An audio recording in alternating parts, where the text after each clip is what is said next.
Olá, nós vamos resolver o problema. Determine a força atuando nos cabos AB e BC. Então a gente tem aqui um sistema de cabos que está sustentando uma carga de 200 kg de massa. Nós temos um dos cabos que está horizontal, que é o cabo AB, e um cabo inclinado, BC.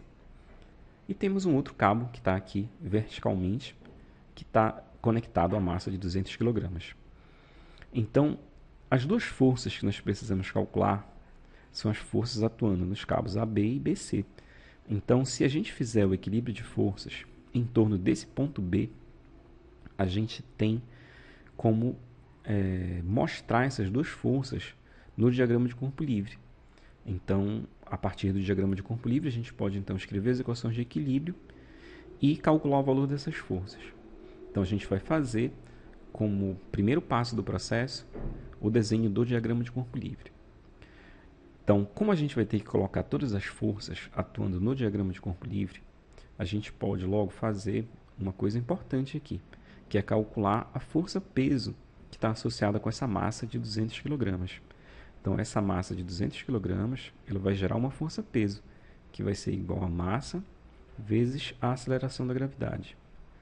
A gente pode, para simplificar um pouco a análise, a gente pode considerar a aceleração da gravidade igual a 10 metros por segundo ao quadrado. Nesse caso, então, essa força, peso, ela vai ser igual a 2.000 newtons. Vai ser o peso dessa carga de 200 kg. Então, agora vamos fazer o primeiro passo do processo de cálculo.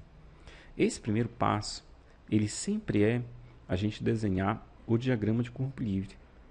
Então, o diagrama de corpo livre, ele é um desenho onde a gente vai colocar todas as forças que atuam na estrutura. E pronto, está aqui o nosso diagrama de corpo livre. Então, nesse diagrama de corpo livre, veja só, a gente colocou a força que a gente conhece, que está atuando no ponto B, que é a força de 2.000 newtons, atuando verticalmente para baixo, porque é uma força-peso. Colocamos a força que está agindo no cabo AB, e estamos chamando essa força de FAB. Ela age aqui, a gente desenhou ela aqui agindo na direção horizontal, porque a gente sabe que a direção dela é horizontal, já que esse cabo AB está na horizontal, e uma força atuando no cabo, ela ocorre sempre na direção do próprio cabo.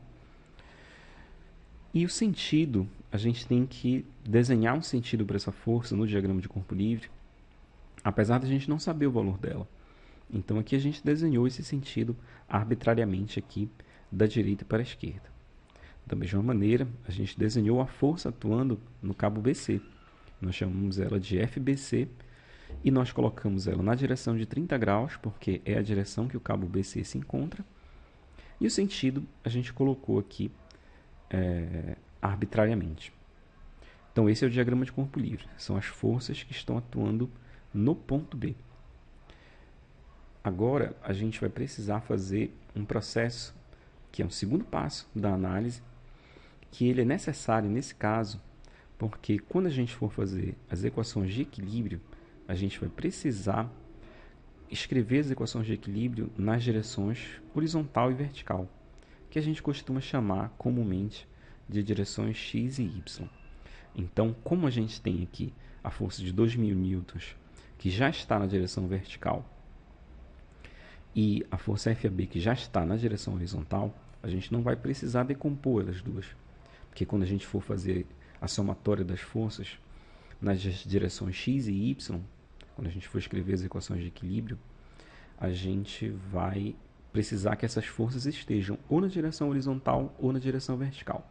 Mas FAB já está na horizontal e o 2.000 newtons já está na vertical. Então a gente não precisa se preocupar em decompor essas forças, só se elas estivessem inclinadas, como é o caso da força FBC. Então a força FBC está inclinada. A gente vai precisar então fazer o processo de decomposição dessa força. Vamos então fazer um outro desenho auxiliar. Então aqui, nesse outro desenho, sobre o diagrama de corpo livre, a gente desenhou os eixos x e y. A gente poderia ter feito esse desenho sobre esse próprio diagrama, mas para não ficar complicado aqui da gente compreender, a gente repetiu o desenho aqui embaixo. Então estão aqui as direções x e y. Vamos agora fazer esse processo de decomposição. Então, o processo de decomposição, a gente vai pegar a força FBC e a gente vai traçar aqui uma reta que é paralela ao eixo Y, até essa reta tocar o eixo X. Então, o ponto onde ela toca o eixo X define exatamente a posição da ponta do vetor, que é a componente horizontal dessa força FBC. Para calcular a componente vertical dela, a gente traça aqui uma linha paralela ao eixo X até tocar o eixo Y. Então, aqui a gente tem a componente vertical dessa força FBC. Bom, como é que a gente faz agora para calcular essas componentes? A gente tem que procurar enxergar os triângulos que aparecem. Então, a gente vai marcar aqui, olha, sempre a gente procura o triângulo que está associado com o ângulo que a gente conhece na figura. Então, nesse caso aqui, eu vou destacar com essa linha pontilhada um triângulo que a gente pode enxergar aqui, que tem esse ângulo de 30 graus. Então, a gente nota que a componente horizontal da força FBC, ela está adjacente ao ângulo de 30 graus, ou seja, ela é um dos lados que estão definindo esse ângulo de 30 graus. Então, se ela é adjacente, a gente vai usar para calcular ela a função cosseno. Então, vamos colocar aqui em vermelho. Essa função cosseno vai ser usada dessa maneira. FBC vezes o cosseno de 30 graus. Então, essa aqui é a componente na direção X dessa força FBC.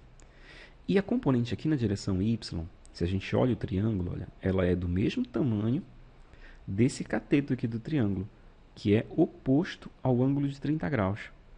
Então, a gente vai usar a função seno quando a gente tem o cateto oposto. Então, FBC vezes o seno de 30 graus. Pronto. Então, a gente tem aqui as duas componentes. Nesse momento, a gente pode esquecer a força FBC sozinha aqui. Vamos colocar esse símbolo dizendo que a gente está esquecendo ela. A gente vai trabalhar apenas agora com as duas componentes. Lembrando que a gente trabalhar com a força FBC é a mesma coisa que a gente trabalhar com as componentes dela. Porque se a gente soma as duas componentes, a gente tem exatamente a força FBC. Então, a partir de agora, a gente vai substituir a força FBC pela componente Y dela e pela componente X dela. E agora a gente pode então fazer o terceiro passo do processo de solução, que é escrever as equações de equilíbrio. Nesse terceiro passo, a gente vai simplesmente ler o que a gente desenhou no diagrama. Então vamos lá. Quando a gente faz a primeira equação de equilíbrio, a gente vai escrever então a somatória das forças que estão atuando na direção X. Isso tem que ser igual a zero. A gente nota aqui então que a gente tem duas forças na direção X, a força FAB e a força FBC cosseno de 30 graus. Como a gente colocou o eixo X positivo crescendo aqui para o lado direito, a gente nota que essa componente FAB ela está orientada no sentido negativo. Então a gente vai fazer menos FAB.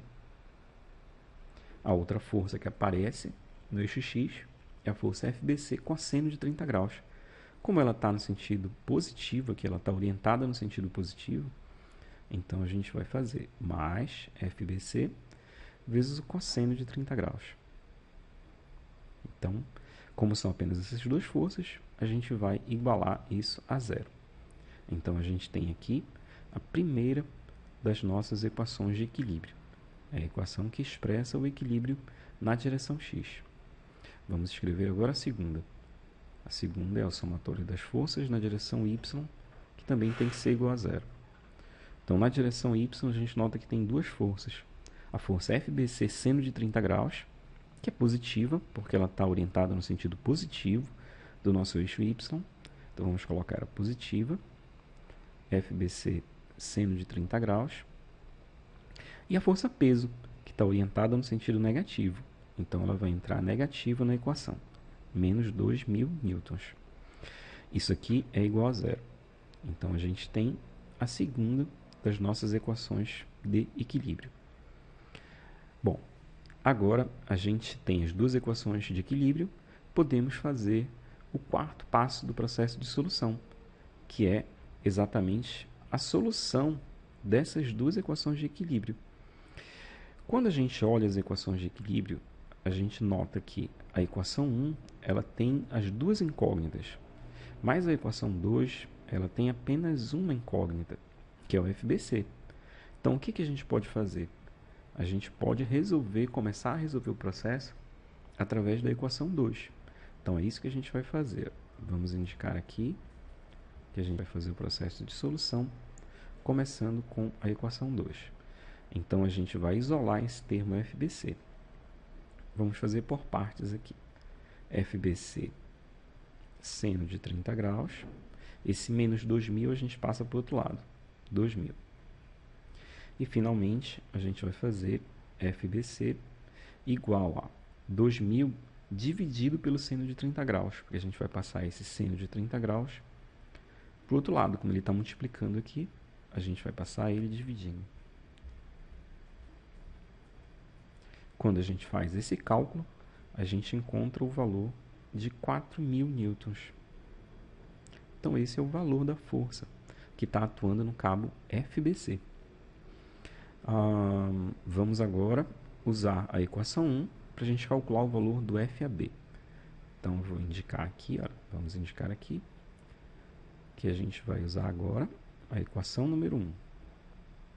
Essa equação número 1, a gente tem que isolar esse FAB. Ele está negativo aqui. A gente pode passar ele para o outro lado para ele ficar positivo. Mas você pode também multiplicar por menos 1 ambos os lados da equação para trocar o sinal para o FAB ficar positivo. Mas vamos passar ele para o outro lado. Eu acho que fica mais simples de compreender o que a gente está fazendo. Então, a gente deixou o FBC cosseno de 30 graus desse lado e passamos o FAB para o outro lado. Ele está negativo, vai passar positivo. Então, a gente tem que o FAB é igual a FBC cosseno de 30 graus. Então, a gente pode agora calcular esse FAB. Já que ele é igual a FBC cosseno de 30 graus, basta a gente escrever a equação com os termos invertidos aqui. Então, o FBC é 4.000 newtons vezes o cosseno de 30 graus. Então, quando você faz esse cálculo, usando a sua calculadora, você obtém o valor de aproximadamente 3.464 newtons. Prontinho. Então, esse é o valor da força FAB. Bom, vamos fazer uma interpretação desses resultados que a gente obteve aqui, né? A gente verifica que essa força, tanto a força atuando no cabo AB quanto a força atuando no cabo BC são maiores do que o peso, né? E isso a gente verifica que acontece quando a gente tem esses cabos na direção horizontal ou então inclinados com ângulos pequenos em relação ao horizontal. Às vezes isso é necessário para a gente cobrir um vão maior, né, no posicionamento dessa carga, mas a gente fica sabendo que as forças nesses cabos vão ser maiores do que o peso que está sendo suportado. Bom, então foi esse o processo de solução. Eu desejo para você sucesso na solução dos outros exercícios. Até logo!